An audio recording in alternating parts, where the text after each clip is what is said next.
So what is pathological demand avoidance?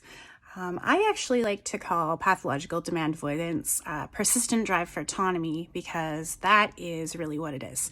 So people who have PDA, who are PDA profile autistic people, have a very persistent drive towards making their own choices. So they're really driven and really motivated by autonomy.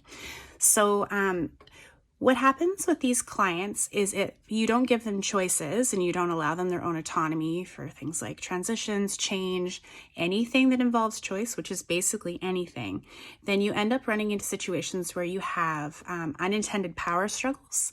And they're really needless because, in my opinion, society tells us that adults are supposed to tell children what to do and the children are just supposed to comply. But meanwhile, we want them to grow up and have the ability and the desire to make their own decisions and be self-driven, which kind of doesn't go together. So I like to treat all clients like they might be pathologically demand avoidant because I think that we could use a lot more autonomy in care overall, including for kids. So when somebody has a PDA profile, you want to offer them lots of choice.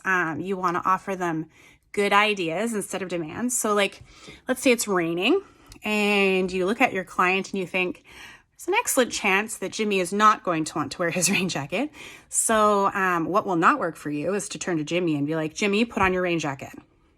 100% of the time with somebody who is PDA profile, they're going to turn to you and be like, even if I wanted to wear my rain jacket, now my brain is telling me I can't. So you've ruined the chances of rain jacket in that case.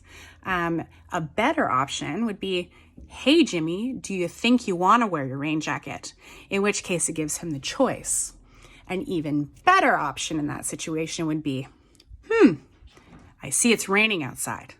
I think I'm going to wear my rain jacket. And then that gives Jimmy the opportunity to think, maybe I also want to wear my rain jacket. And if that doesn't cue, if you can tell that he hasn't thought about the rain jacket after you've made that comment, then you can back up a little bit and say, hey, do you think you want to wear yours? Like, do you want to match?